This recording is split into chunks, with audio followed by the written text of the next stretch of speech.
അസ്സാം വലൈക്കും dear friends. ഇന്നത്തെ നമ്മുടെ സ്പെഷ്യൽ നിങ്ങൾ ആരും ഇതുവരെയും ട്രൈ ചെയ്ത് നോക്കിയിട്ടില്ലാത്ത ഒരു അടിപൊളി വെറൈറ്റി റെസിപ്പിയാണ്. നമ്മുടെ ഈ വീഡിയോ കണ്ടുകൊണ്ടിരിക്കുന്ന സമയത്ത് നിങ്ങൾക്ക് ഇഷ്ടപ്പെടുകയാണെങ്കിൽ ഒന്ന് ലൈക്ക് ചെയ്തേക്കണേ. അതുപോലെ തന്നെ നമ്മുടെ ഈ ചാനൽ ആദ്യമായിട്ട് കാണുന്നവരും ഇതുവരെയും സബ്സ്ക്രൈബ് ചെയ്യാത്തവരും പ്ലീസ് ഒന്ന് സബ്സ്ക്രൈബ് ചെയ്തേക്കണേ. ഞാനിടുന്ന വീഡിയോസ് ഉടനടി കിട്ടുന്നതിനായി സബ്സ്ക്രൈബ് ബട്ടന്റെ തൊട്ടടുത്ത് കാണുന്ന ബെല്ലൈക്കൺ കൂടി ക്ലിക്ക് ചെയ്തിട്ട് ഓൾ എന്ന ഓപ്ഷൻ എനേബിൾ ചെയ്യാനും മറക്കല്ലേ.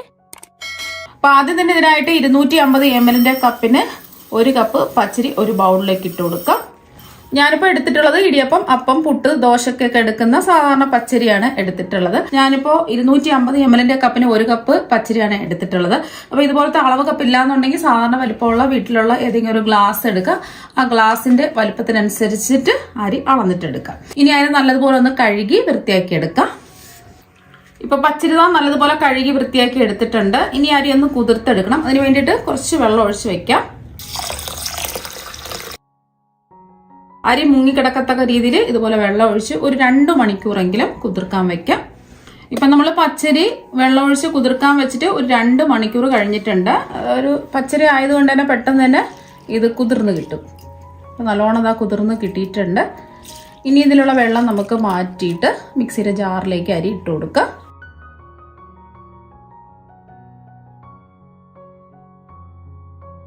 അപ്പൊ നമ്മള് വെള്ളം മാറ്റിയ പച്ചരി മുഴുവനും ജാറിലേക്ക് ഇതാ ഇട്ട് കൊടുത്തിട്ടുണ്ട്. ഇനി ഇത് അരച്ചെടുക്കുന്നതിന് ആവശ്യമായിട്ടുള്ള വെള്ളം ഒഴിച്ചു കൊടുക്കാം. ഞാനിപ്പോൾ 250 ml കപ്പിന് 1/2 കപ്പ് വെള്ളമാണ് ഒഴിച്ചു കൊടുക്കുന്നത്. വേണമെന്നുണ്ടെങ്കിൽ നമ്മൾ അരച്ചെടുക്കുന്ന സമയത്ത് വെള്ളം കുറവുണ്ടെന്നുണ്ടെങ്കിൽ മാത്രം അധികം വെള്ളം ഒഴിച്ചു കൊടുത്താൽ മതിയാവും. ഏത് ഗ്ലാസ്സിലാണോ അരി അളന്നെടുക്കുന്നത് ആ ഗ്ലാസിന്റെ അരഭാഗത്തോളം വെള്ളമാണ് നമ്മൾ അരി അരച്ചെടുക്കാൻ വേണ്ടിയിട്ട് എടുക്കേണ്ടത്. ഇനി നല്ല സ്മൂത്ത് ആയിട്ട് ഒട്ടും തരിയൊന്നും ഇല്ലാതെ നല്ലോണം ഒന്ന് അരച്ചെടുക്കാം. ഇപ്പം ഇതാ അരി അരച്ചെടുത്തിട്ടുണ്ട്. ഒട്ടും തരിയൊന്നുമില്ലാതെ ഇതുപോലെ നല്ല സ്മൂത്ത് ആയിട്ട് വേണം അരച്ചെടുക്കാനായിട്ട്. ഞാനിപ്പോൾ ഒഴിച്ചു കൊടുത്ത 1/2 കപ്പ് വെള്ളത്തിൽ തന്നെയാണ് അരി അരച്ചെടുത്തിട്ടുള്ളത്. അപ്പോൾ ആദ്യമേ ഒരുപാട് വെള്ളം ഒഴിക്കാതെ കറക്റ്റ് അളവിന് മാത്രം വെള്ളം ഒഴിച്ച് ഇതുപോലെ ഒന്ന് അരച്ചെടുക്കുക. ഒരുപാട് വെള്ളം ഒഴിച്ചിട്ട് അരയ്ക്കുകയാണെന്നുണ്ടെങ്കിൽ പെട്ടെന്ന് അരഞ്ഞു കിട്ടില്ല. നോക്കുന്ന സമയത്ത് ഒട്ടും തരിയൊന്നും ഉണ്ടാവാൻ പാടില്ല. ഇനി നമ്മൾ അരച്ചെടുത്ത മാവ് ഒരു പാനിലേക്ക് ഒഴിച്ചു കൊടുക്കുക. ഇനി ഇതിലേക്ക് നമുക്ക് 1/2 കപ്പ് വെള്ളവും കൂടി ഒഴിച്ചു കൊടുക്കാം. 250 ml കപ്പിന് 1/2 കപ്പ് വെള്ളമാണ് ഒഴിച്ചു കൊടുക്കുന്നത്. നമ്മൾ എത്രയാണോ അരി അളന്നെടുത്തിട്ടുള്ളത് ആ കപ്പിന്റെ അളവിൽ ഇരട്ടി വെള്ളമാണ് ഒഴിച്ചു കൊടുക്കേണ്ടത്. 1 കപ്പ് അരിയാണെന്നുണ്ടെങ്കിൽ 2 കപ്പ് വെള്ളമാണ് എടുക്കേണ്ടത്. ഞാനിപ്പോൾ അരി അരയ്ക്കുന്ന സമയത്ത് ഞാൻ 1/2 കപ്പ് വെള്ളം ചേർത്ത് കൊടുത്തു. ഇപ്പോൾ വീണ്ടും 1/2 കപ്പ് വെള്ളവും കൂടി ചേർത്ത് കൊടുത്തു. അപ്പോൾ 2 കപ്പ് വെള്ളമാണ് ടോട്ടൽ എടുത്തിട്ടുള്ളത്. ഒന്ന് സ്പൂൺ വെച്ചോ തടിത്തവി വെച്ചോ ഇളക്കി യോജിപ്പിക്കാം. നമ്മൾ ഗ്ലാസ്സിൽ അളന്ന് അരി എടുക്കുകയാണെന്നുണ്ടെങ്കിൽ ആ ഗ്ലാസിന്റെ അളവിൽ തന്നെ ഇരട്ടി വെള്ളം എടുക്കുക. 1 ഗ്ലാസ് അരിയാണെന്നുണ്ടെങ്കിൽ 2 ഗ്ലാസ് വെള്ളം എടുക്കുക. അതിൽ പകുതി ഗ്ലാസ് വെള്ളം നമ്മൾ അരി അരച്ചെടുക്കുന്ന സമയത്ത് ഒഴിക്കാം. ബാക്കി 1/2 ഗ്ലാസ് വെള്ളം ഇതുപോലെ മാവ് അരച്ചെടുത്തതിന് ശേഷം ഒഴിച്ചു കൊടുത്താൽ മതി. ആദ്യമേ നമ്മൾ 2 ഗ്ലാസ് വെള്ളം അളന്ന് വെക്കുക. എന്നിട്ട് നമ്മൾ അരി അരച്ചെടുക്കുന്ന സമയത്ത് ആവശ്യത്തിന് കുറച്ച് വീതം വെള്ളം ഒഴിച്ചിട്ട് അരച്ചെടുക്കുക. ഒന്ന് മിക്സ് ചെയ്ത് എടുത്തിട്ടുണ്ട്. ഇതിലേക്ക് ആവശ്യത്തിനുള്ള ഉപ്പ് ചേർത്ത് കൊടുക്കാം. ഞാനിപ്പോൾ ഒരു 1/2 ടീസ്പൂൺ ഉപ്പാണ് ചേർത്ത് കൊടുക്കുന്നത്. ഉപ്പൊക്കെ അവരവരുടെ ഇഷ്ടത്തിനനുസരിച്ച് കൂട്ടിയും കുറച്ചും ഒക്കെ എടുക്കാവുന്നതാണ്. അതുപോലെ തന്നെ ഇതിലേക്ക് 1 ടീസ്പൂൺ വെളിച്ചെണ്ണ കൂടി ഒഴിച്ചു കൊടുക്കാം. വെളിച്ചെണ്ണയുടെ ആ നാടൻ ഒരു ടേസ്റ്റും ആ ഒരു ഫ്ലേവറും കിട്ടുന്നതിന് വേണ്ടിയിട്ടാണ് വെളിച്ചെണ്ണ ഒഴിച്ചു കൊടുത്തിട്ടുള്ളത്.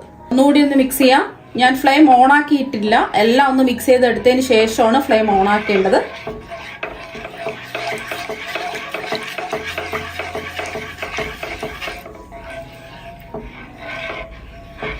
എല്ലാം ഒന്ന് മിക്സ് ചെയ്തതിന് ശേഷം ഫ്ലെയിം ഓൺ ആക്കി കൊടുത്തു. ആദ്യം മീഡിയം ഫ്ലെയിം വെച്ച് കൊടുക്കുക. ജസ്റ്റ് ഒന്ന് കുറുകി വരുന്ന സമയത്ത് നമുക്ക് ഫ്ലെയിം കുറച്ച് കൊടുക്കുക. ആദ്യമേ ഫ്ലെയിം കൂട്ടിയിടരുത്. സാധാരണ നമ്മൾ ഇടിയപ്പം തയ്യാറാക്കുകയാണെന്നുണ്ടെങ്കിൽ നമ്മൾ തിളച്ച വെള്ളത്തിലേക്ക് പൊടിയിട്ട് വാട്ടിയല്ലേ എടുക്കുന്നത്. അപ്പോൾ ആ ഒരു സമയത്ത് വെള്ളം കറക്റ്റായിട്ട് വന്നില്ല എന്നുണ്ടെങ്കിൽ പിന്നെ നമ്മുടെ മാവ് കറക്റ്റ് പരുവത്തിന് കിട്ടില്ല. അപ്പൊ ഇങ്ങനെ ചെയ്തിട്ടെടുക്കുമ്പോൾ ഒരു പ്രശ്നവും വരില്ല. സാധാരണ നമ്മൾ മാവ് കിണ്ടിയെടുക്കുന്നതിനേക്കാളും കുറച്ചും കൂടെ നല്ല സോഫ്റ്റും നല്ല ടേസ്റ്റും ആയിരിക്കും കഴിക്കാനായിട്ട്. ഇതുപോലെ ചെറിയ ചെറിയ കട്ടകൾ പോലെ വരുന്ന സമയത്ത് ഫ്ലെയിം ഒന്ന് കുറച്ച് വെച്ച് കൊടുക്കുക. കൈവിടാതെ തന്നെ ഇളക്കി കൊടുക്കണം. അതൊന്ന് പ്രത്യേകം ശ്രദ്ധിക്കുക. പെട്ടെന്ന് തന്നെ ഇത് റെഡിയായി കിട്ടും.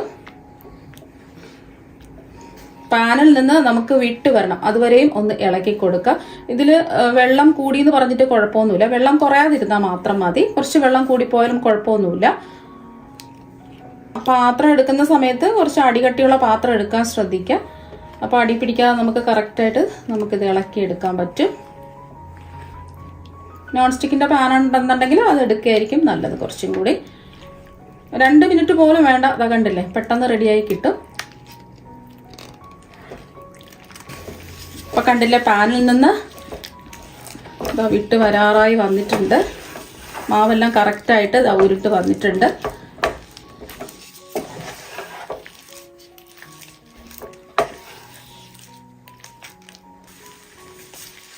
അപ്പോൾ പാനിൽ നിന്ന് എന്താ വിട്ട് വന്നിട്ടുണ്ട്. ഈ ഒരു പരുവം വരെ നമുക്ക് ഇളക്കി കൊടുക്കേണ്ടി വരും. അപ്പോൾ ഒന്ന് പ്രസ് ചെയ്ത് ഇതുപോലെ നാക്കിയെടുക്കുക.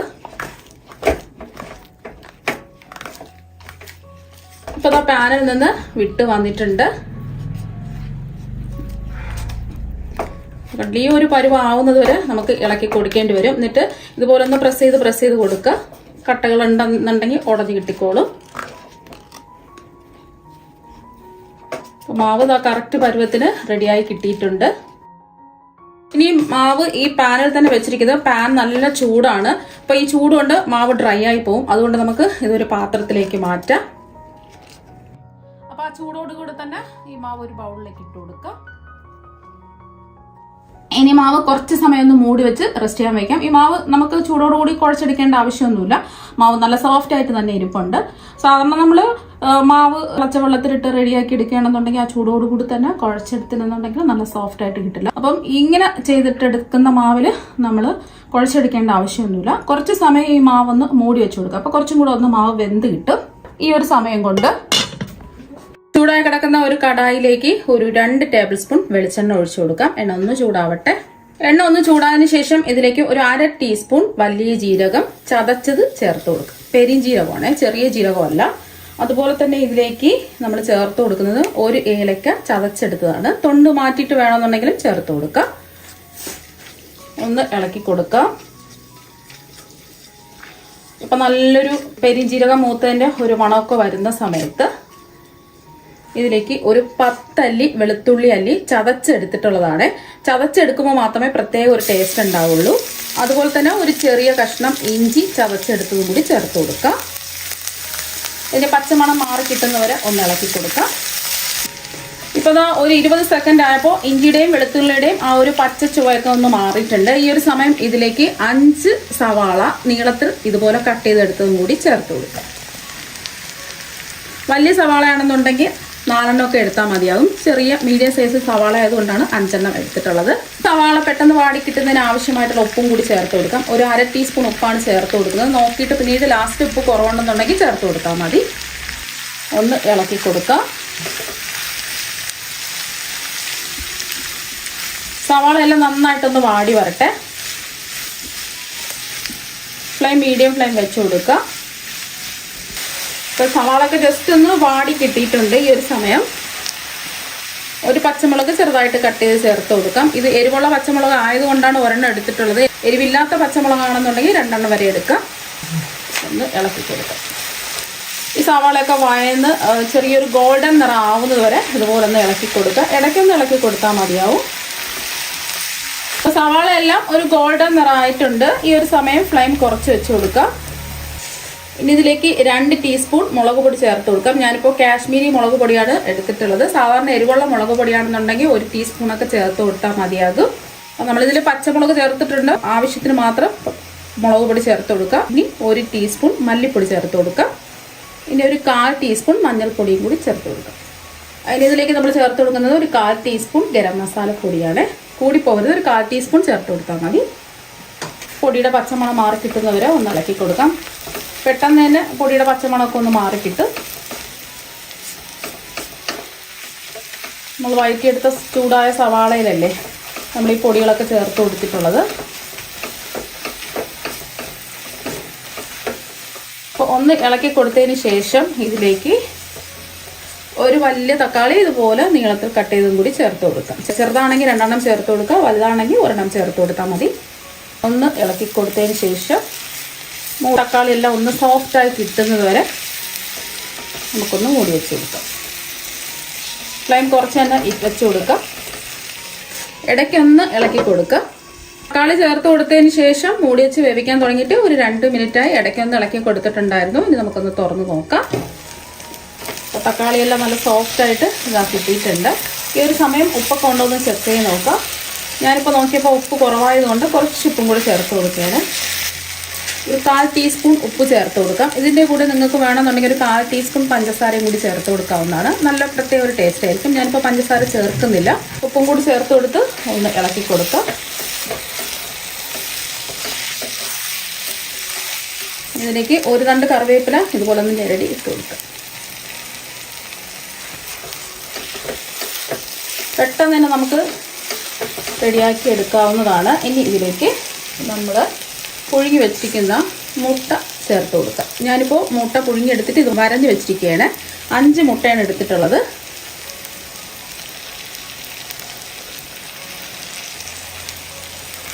എല്ലാം കൂടിയിട്ട് ഒന്ന് ഇളക്കി യോജിപ്പിച്ചെടുക്കാം. ഫ്ലെയിം കുറച്ച് തന്നെ വെച്ച് കൊടുക്കാം.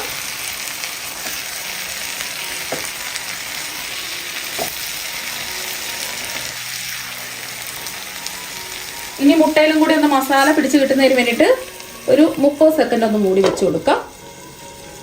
അപ്പോൾ നമ്മൾ മുട്ട വെച്ച് കൊടുത്തതിന് ശേഷം ഒരു 30 സെക്കൻഡ് കഴിഞ്ഞിട്ടുണ്ട്. മുട്ട ഒന്ന് നല്ലതുപോലെ ചൂടാവണം. ഇനി ഇത് തുറന്ന് നോക്കാം. അപ്പോൾ തന്നെ നല്ലൊരു മണമൊക്കെ വരുന്നുണ്ട്.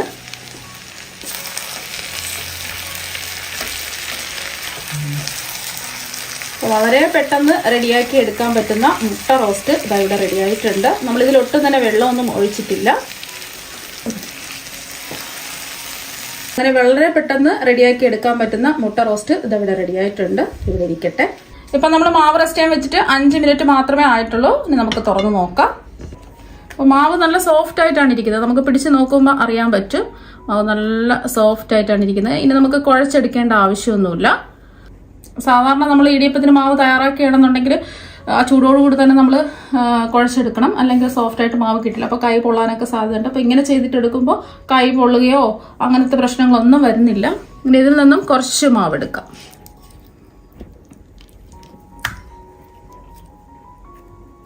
ഇനിയിപ്പം നമ്മൾ ഇടിയപ്പം പിഴിഞ്ഞെടുക്കുന്നതിന് വേണ്ടിയിട്ട് സേവനാഴി എടുത്തിട്ടുണ്ട്. ഒട്ടിപ്പിടിക്കാതിരിക്കാൻ ഇതിൻ്റെ എല്ലാ ഭാഗത്തും കുറച്ച് എണ്ണ ഒന്ന് ബ്രഷ് ചെയ്ത് കൊടുക്കാം. ആദ്യത്തെ ഒരു തവണ ഒന്ന് ബ്രഷ് ചെയ്ത് കൊടുത്താൽ മതി. അപ്പോൾ ഇതുപോലത്തെ ചെറിയ ഹോളുള്ള ചില്ലാണ് എടുത്തിട്ടുള്ളത്. ഇനി നമുക്ക് സേവനാഴിയിലേക്ക് മാവിട്ട് കൊടുക്കാം. ഒരു 3/4 ഭാഗത്തോളം മാവിട്ട് കൊടുത്താൽ മതി. എന്നിട്ട് സേവനാഴി ഒന്ന് അടച്ചു കൊടുക്കാം.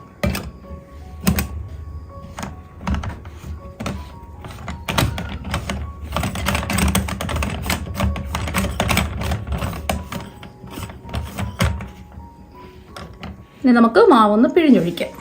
ഇപ്പം ഞാൻ ഇടിയപ്പം പിഴിഞ്ഞൊഴിക്കുന്നതിന് വേണ്ടിയിട്ട് ഒരു വാഴയില എടുത്തിട്ടുണ്ട്. ഇതുപോലെ ഒന്ന് കട്ട് ചെയ്ത് എടുത്തിട്ടുണ്ട്. വാഴയില ഉണ്ടെന്നുണ്ടെങ്കിൽ വാഴയില എടുക്കുക. അല്ലാന്നുണ്ടെങ്കിൽ പ്രശ്നമില്ല. ഇടിയപ്പത്തിൻ്റെ അട്ടിൽ വെച്ചിട്ട് നമുക്ക് റെഡിയാക്കി എടുക്കാവുന്നതേ ഉള്ളൂ. അപ്പോൾ വാഴയിലയിൽ കുറച്ച് തേങ്ങ ഒന്ന് ഇട്ട് കൊടുക്കാം. ഒന്ന് വിതറി ഇട്ട് കൊടുക്കാം. തേങ്ങ വേണമെന്നുള്ളവർക്ക് മാത്രം ഇട്ട് കൊടുത്താൽ മതി. കുറച്ച് ഇട്ട് കൊടുത്താൽ മതി. ഇനി മാവൊന്ന് പിഴിഞ്ഞൊഴിക്കാം. കണ്ടില്ല, നല്ല സ്മൂത്തായിട്ട് തന്നെ നമുക്ക് പിഴിഞ്ഞൊഴിക്കാൻ പറ്റുന്നുണ്ട്.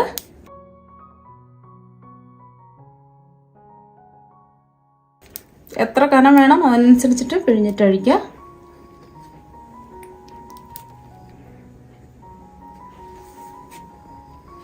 ഇപ്പൊ കണ്ടില്ല എത്ര പെട്ടെന്നാണ് മാവ് പിഴിഞ്ഞെടുത്തിട്ടുള്ളത്. അത്രയ്ക്ക് മാവ് നല്ല സോഫ്റ്റാണ്.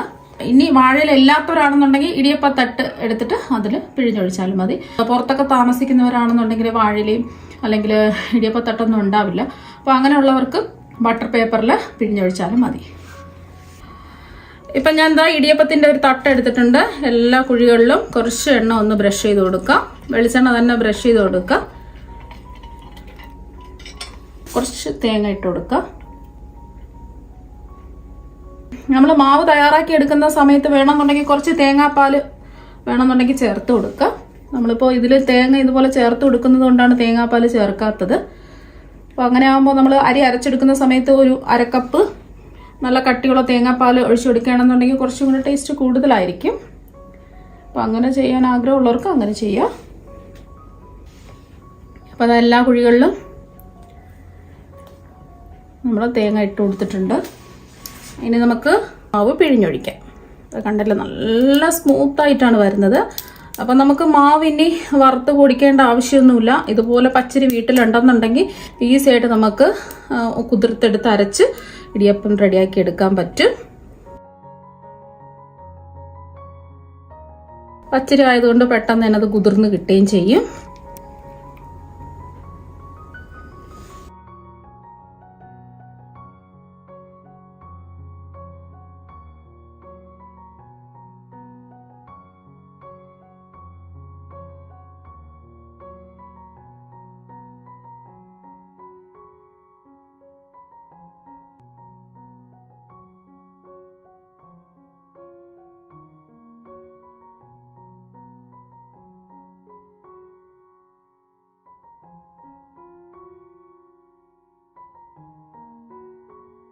ഇപ്പം എല്ലാ കുഴികളിലും മാവ് പിഴിഞ്ഞൊഴിച്ച് കൊടുത്തിട്ടുണ്ട്. ഇനി ഇതൊന്ന് ആവിയേറ്റ് വേവിച്ചിട്ടെടുക്കാം. ഇനി നമ്മൾ പിഴിഞ്ഞെടുത്ത ഇടിയപ്പം ആവിയേറ്റ് വേവിച്ചെടുക്കുന്നതിന് വേണ്ടിയിട്ട് കുറച്ച് വെള്ളം തിളപ്പിക്കാൻ വെച്ചിട്ടുണ്ട്. ഇതുപോലത്തെ ഇടിയപ്പച്ചെമ്പ് ഇല്ലാന്നുണ്ടെങ്കിൽ ഏതെങ്കിലും ഒരു കടായി എടുത്താലും മതി. എന്നിട്ട് കുറച്ച് വെള്ളം തിളപ്പിക്കുക. അപ്പോൾ നമ്മൾ സ്റ്റീമറിൽ അല്ലെങ്കിൽ ഇതുപോലത്തെ തട്ട് വാങ്ങാൻ കിട്ടും. ഇടിയപ്പച്ചെമ്പ് വാങ്ങുമ്പോൾ അങ്ങനെയും കിട്ടും, സ്റ്റീമർ വാങ്ങുമ്പോൾ അതിലും കിട്ടും. അല്ലാതെ സെപ്പറേറ്റ് നമുക്ക് വാങ്ങാൻ കിട്ടും. ഇതുപോലെ ചെറിയ ഹോളുള്ള ഒരു തട്ട് വെച്ച് കൊടുക്കാം. അപ്പോൾ നമുക്ക് ഓരോന്നായിട്ട് വെച്ച് കൊടുക്കാം. ഒരുപാട് വെച്ച് കൊടുക്കരുത്.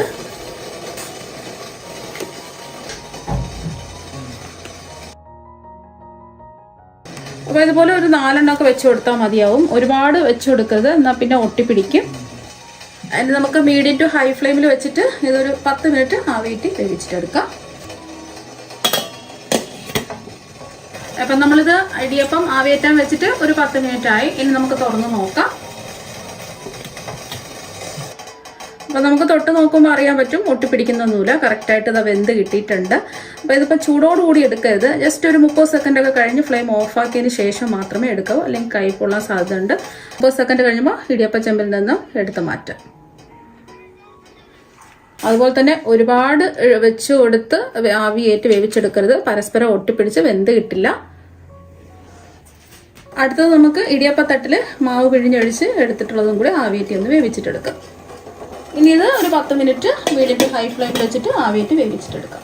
ഇപ്പം നമ്മൾ ഇടിയപ്പത്തട്ടിൽ ആവിയേറ്റാൻ വെച്ചിട്ട് അത് ഒരു 10 മിനിറ്റ് ആയിട്ടുണ്ട്. തുറന്ന് നോക്കാം. ഒട്ടിപ്പിടിക്കാതെ കറക്റ്റായിട്ട് അത് വെന്ത് കിട്ടിയിട്ടുണ്ട്. ഇനി നമുക്ക് ഇടിയപ്പച്ചെമ്പിൽ നിന്ന് ഈ തട്ടെടുത്ത് മാറ്റാം. അപ്പോൾ നമ്മൾ ഇലയിൽ പിഴിഞ്ഞെടുത്ത് ആവിയേറ്റ് വേവിച്ചെടുത്തിട്ടുള്ള ഇടിയപ്പം ഇവിടെ റെഡി ആയിട്ടുണ്ട്. ഇപ്പോൾ കണ്ടില്ല, നല്ല സോഫ്റ്റ് ആയിട്ടാണ് ഇരിക്കുന്നത്. അപ്പോൾ കണ്ടില്ല, ഈസി ആയിട്ട് നമുക്ക് ഇളക്കിയെടുക്കാൻ പറ്റും.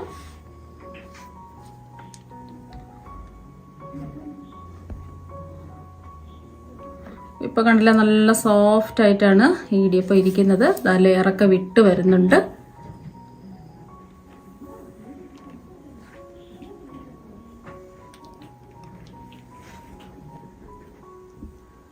അപ്പം ഇതിൻ്റെ ലെയറൊക്കെ അതാ വിട്ട് വന്നിട്ടുണ്ട്.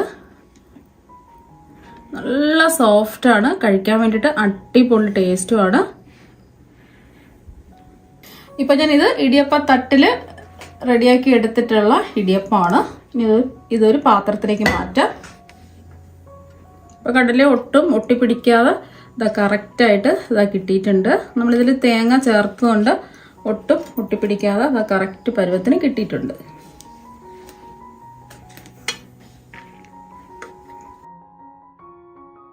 നമ്മൾ സാധാരണ തിളച്ച വെള്ളത്തിൽ മാവ് കുഴച്ച് തയ്യാറാക്കി എടുക്കുന്നതിനേക്കാളും കുറച്ചും കൂടെ നല്ല സോഫ്റ്റും നല്ല ടേസ്റ്റുമാണ് ഈ ഇടിയപ്പം.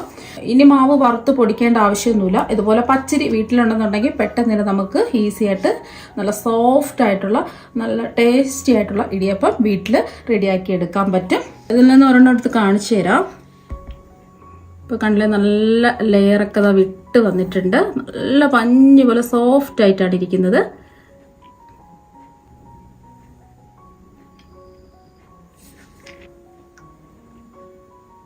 പൊട്ടിപ്പിടിക്കാതെ നല്ല കറക്റ്റായിട്ട് ഇതാ കിട്ടിയിട്ടുണ്ട്. അപ്പം നമ്മുടെ മുട്ട റോസ്റ്റും ഇതാ ഇവിടെ റെഡി ആയിട്ടുണ്ട്. അപ്പം നമ്മുടെ നല്ല സോഫ്റ്റ് ആയിട്ടുള്ള ഇടിയപ്പവും വളരെ വേഗത്തിൽ റെഡിയാക്കി എടുക്കാൻ പറ്റിയ അടിപൊളി ടേസ്റ്റുള്ള മുട്ട റോസ്റ്റും ഇതാ ഇവിടെ റെഡി ആയിട്ടുണ്ട്. അപ്പം നിങ്ങളെല്ലാവരും ഇതുപോലെ ഒരു പ്രാവശ്യം ഒന്ന് ട്രൈ ചെയ്ത് നോക്കുക. തീർച്ചയായും നിങ്ങൾക്ക് എല്ലാവർക്കും ഒരുപാട് ഇഷ്ടമാകും. അപ്പം നമുക്ക് മറ്റൊരു വെറൈറ്റി വീഡിയോ ആയിട്ട് വീണ്ടും കാണാം. താങ്ക്